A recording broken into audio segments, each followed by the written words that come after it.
A little backstory before I begin the actual story. I work in a high-end fashion boutique. It's one of the best boutiques in the country, and we have a massive social media following. I'm a manager, and I've been working in the store for the last 6 years. I started working in the store when it first opened.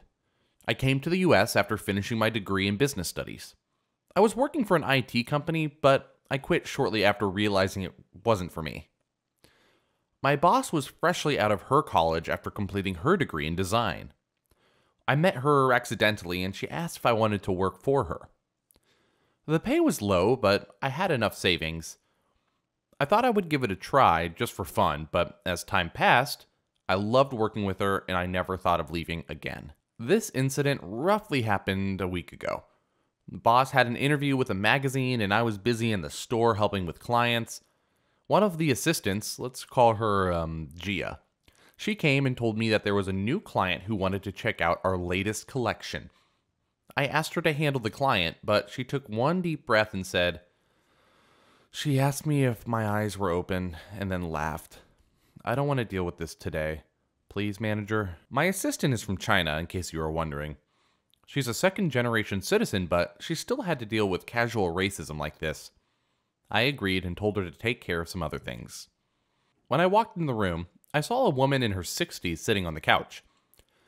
She was paler than the white wedding dresses we had. Her face was all scrunched up for some reason, and she was wearing the typical Karen shorts. What have I gotten myself into? I thought. Good morning, miss. How may I help you?" I asked politely. She eyed me up and down and said, "Oh, you're that same girl. Or are you different? Your eyes look a little more open now." I smiled and said, "I'm a different person. The assistant told me that you wanted to take a look at the latest collection." She, however, wanted to continue our earlier conversation. "Oh, where are you from? China?" she asked. "No. India. Northeast India." "India? Then why aren't you brown-skinned and why are your eyes so small?" Wow, this is our first conversation, and I was sure she's just warming up with those comments. Well, because we have a lot of different skin colors in India. Also, Northeast Indians have smaller eyes, so sometimes people confuse them with East Asians. But I am very much Indian. So let me show you the latest collection. May I know who you're shopping for? Is it for yourself or someone else? I was trying my very best to shift her focus towards the shopping. "Oh, India. That's a poor and dirty country. That's why you came here, I guess. You wanted to live in our land and eat our food," and I cut her in the middle and said, "What do you think about this dress? This is one of our most popular choices." "Oh, I like it. I'm shopping for my granddaughter's birthday. This color looks pretty on her." I'd seen one of those dresses with black velvet and gold embroidery. She said that she really loved it. Thankfully, we weren't talking about my country anymore. I showed her the dress and she immediately said she would buy it. "I'm happy that you loved it so much. Let me tell you the price for the dress. It's $2,270. Is that okay?" She flinched as soon as she heard the price. I waited for her response, but she really didn't say anything. "Ma'am, do you still want to buy the dress?" She looked at me, then smiled for some reason and nodded yes. I asked the assistant to note her granddaughter's measurements. Then I asked the old lady to follow me to the counter. The woman had a smug smile on her face. "Can I have your card, please?" I asked. "I'd like to pay in cash," she said. I told her that was okay. It would take some time to get here. My friend's bringing me the money. I'll be waiting on the couch till then. She sat on the couch and called someone from her phone. Then she looked like she was explaining something in great detail. I assumed that it would be related to the money. Maybe she didn't have her card on her, or maybe there was some other reason why she wanted to pay in cash. However, it was very bizarre that she came to the shop without any money. 15 minutes passed by. Nobody came. I looked at the lady, and she was scrolling on her phone. Just then, I spotted another woman in her 50s or 60s approaching Karen, sitting in the waiting area. They hugged each other and started chatting. Then Karen pointed at me, and both of them looked like they were stifling a giggle. I didn't let it get to me because I was in the business sector. I'd already seen worse. For some reason, I knew things weren't going to go as smoothly as they seemed. "Are you ready now?" I asked the woman. "We're ready, but aren't you charging a high price?" "These clothes don't look that expensive to me," the other lady said. "Well, give us a discount at least." I told her that it was the newest collection and we weren't giving any discounts on it. "You're free to check the other collections. We're offering a 15% discount on those." Karen signaled the other woman to hand the bag she was carrying and plonked it on the counter. Both of them were smiling. I knew they were on to something. I opened the bag to check the money. Bills were neatly arranged, but something looked weird. I held one of the $100 bills in my hand to look closely and immediately realized what was wrong. The serial numbers were not evenly spaced, and some numbers were not perfectly aligned in a row. They were fake bills. I didn't know what to say. We had a lot of misers who came to shop in the store. The worst they did was bargaining and trying to get a heavy discount. Sometimes they did it for hours. I had never remotely encountered anything similar to the one I was experiencing now. The situation was so awkward that it was almost funny. I looked at their faces. They feigned innocence and kept scrolling through their phones. It was a direct mock on my intelligence. Yeah, sorry, we can't accept your payment. If you could pay via card, that would be great. Otherwise, your order will be canceled." Karen sucked her teeth in disapproval. She asked why I wouldn't approve her payment in cash. I took a few of the bills out and showed her what I noticed. They both looked at each other and snickered. "How long have you been in the US?" the other woman asked. I told them that I had been in the country for 6 years. I didn't know how it was relevant to anything at all. "That's why," Karen said. "These bills are old, and you don't know how our country works. Just take it and give me the dress." She must have thought I was an utter fool. I told them that there was no way I'd buy this nonsense. Nobody could tell me that those bills were real. The ladies, however, denied and denied to the point everyone started staring at us. They were shouting in their angry, shrill voices. They kept stressing that I knew nothing, and my little knowledge of the country doesn't make me a citizen of the country automatically. I told them that I was already a permanent citizen, and I didn't really need their permission or opinions. I still tried my best to be as polite as I could. Gia came running and asked me what had happened. "Oh, look at these Asian and Indian girls. They're from China and came here to live a good life. Now they're calling us liars and making a fool of us," Karen aggressively said. Gia and I laughed a bit. India is in Asia, so you can just say Asians, you know?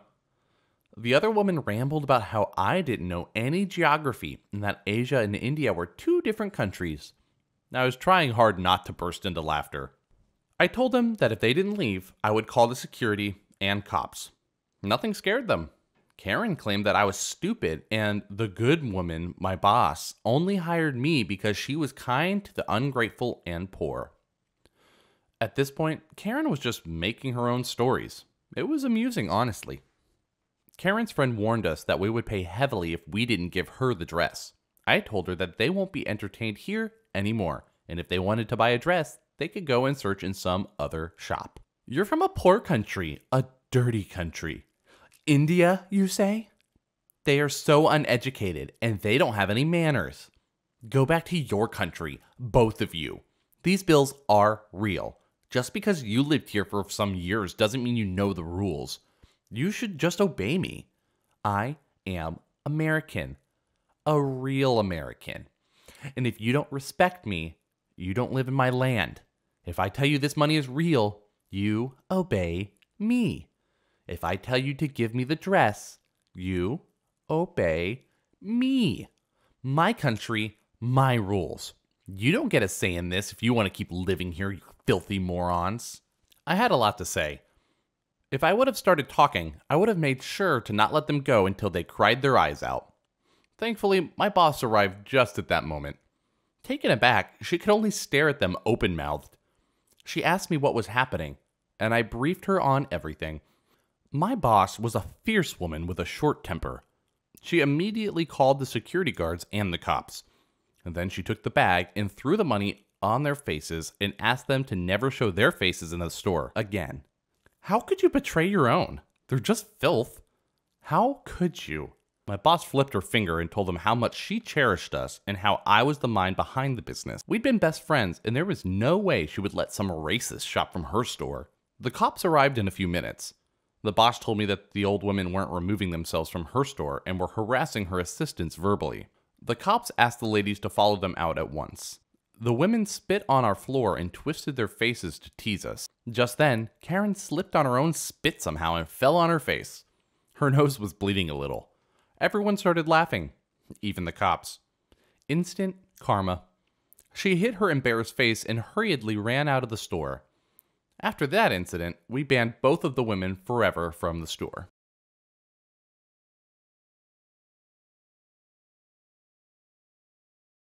I, an 18-year-old female, was talking to my sibling. I'll name them A for the purpose of this. They were 16 years old today, and it came up in conversation about what I had recently got on an important exam. I had said that I didn't want to share the results, as I was going to retake the exam to get a higher grade. I should mention here, the reason I didn't want A to know the results is because he constantly says how dumb I am in comparison to him. Although I know this to be true, I'm not thick, I just have to actually work for things, unlike A. Which, although doesn't affect me now, is still pretty crap to hear, especially when neither of our parents ever disciplined A for saying these things. If anything, they agreed with A.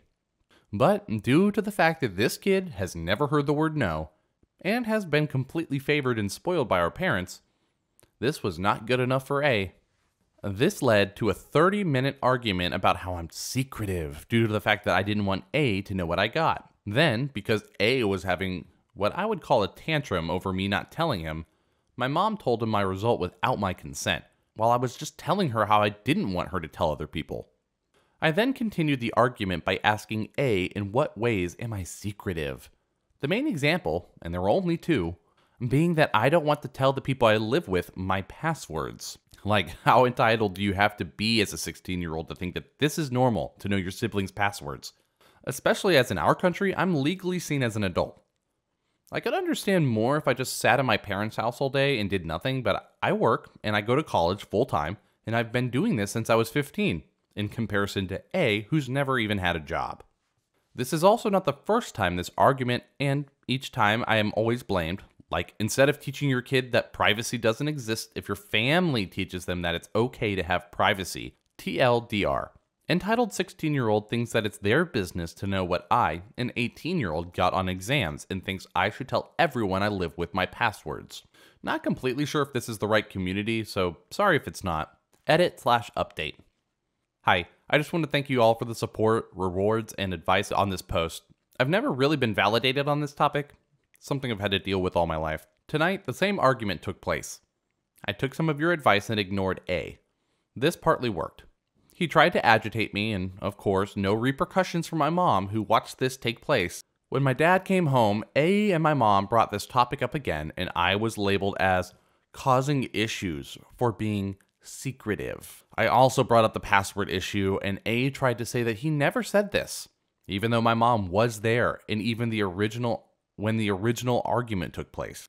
This is not the first time, and definitely not the last time, that someone in my house has claimed things that definitely happened, didn't happen, and it's really crap, especially for someone like myself who deals with mental health issues alone.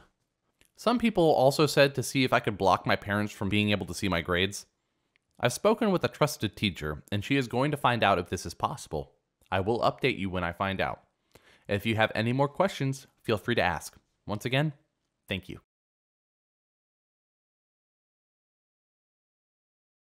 This happened a few years ago, but I remember it fondly. It was the Sunday after Thanksgiving, and everyone was out shopping trying to get those deals. I went to a mall department store to buy a new pair of heels for an upcoming company holiday party. I had set the budget for $50. Since there was a big sale going on, it was fairly crowded. I picked 2 different shoes I wanted to try and gave them to the attendant with the sizes I needed. As she came back with the shoes for me to try and the display shoes, a group of people surrounded us with shoes in hand for the attendant to get them. She had a deer-in-the-headlights look as she looked from them to the display shoes in her hand that she was supposed to put back. I took the display shoes from her and told her that I would take care of them. She looked relieved and went to help the others. Fast forward a bit, I decided on a pair and went up to the register with the other shoes I wasn't going to get. This department had 3 registers open. I went to the first and was introduced to entitled woman number 1, EW1. She had just finished paying for her 2 pairs of shoes and this exchange happened. Keep in mind at the time, the store was requiring an ID for returns due to fraud issues that were happening. EW1. Oh, I could have saved more money if I bought these separately. I want to return them. It would have been like $1 to $2. Cashier 1, who looks dead. Of course, ma'am. Can you please give me your ID to process the return? EW1 hands over non-US ID. Cashier 1 inputs all of the info. I'm sorry, ma'am, but the system isn't taking your ID. Do you have a different one? EW1. No, this is my ID. You have to take it. I want my refund. Cashier 1. I'm sorry, but the system isn't taking it. EW1. You have to do something. I want my refund. So she can save $1. I figured this was going to take a while and moved to a different register where I got to meet entitled woman number 2, EM2. She was just finishing her purchase and handed over a 20% off coupon to another dead-looking cashier. Cashier 2 scans the coupon and gets an error. I'm sorry, but since we're having a sale, this coupon isn't valid. It says that it can't be combined with other promotions or sales. EW2. This is ridiculous. Scan it again. Cashier 2. I tried, but the system won't take it since we're in the middle of a sale. EW2. You have to give me 20% off. Cashier 2. I'm sorry, but I can't. EW2. Well, you have to give me something. Give me an extra 10% off. Cashier 2. No. EW2. Give me 5% off then. Cashier 2. No. EW2. Fine. Here. And hands her credit card over. They finished the transaction, and I finally get to pay. Since I had multiple in my hands, Cashier 2 gives me that dead look. Cashier 2. Return. Me. No, I'm buying this pair and bringing the others back to be put up. I noticed that most people had just left their boxes of shoes on the floor. Cashier 2. Oh, okay. She rang my shoes up, and it initially came out to $55 even with the sale. She was about to tell me my total when the attendant I helped earlier whispered in her ear. The cashier smiled and scanned something below her register. The price dropped to $45. I realized later that the cashiers always had this on hand to use at their discretion all over the store. But if you asked, they denied it was possible. It would always take, even if there was a sale. It always pays to be nice and treat the workers with respect.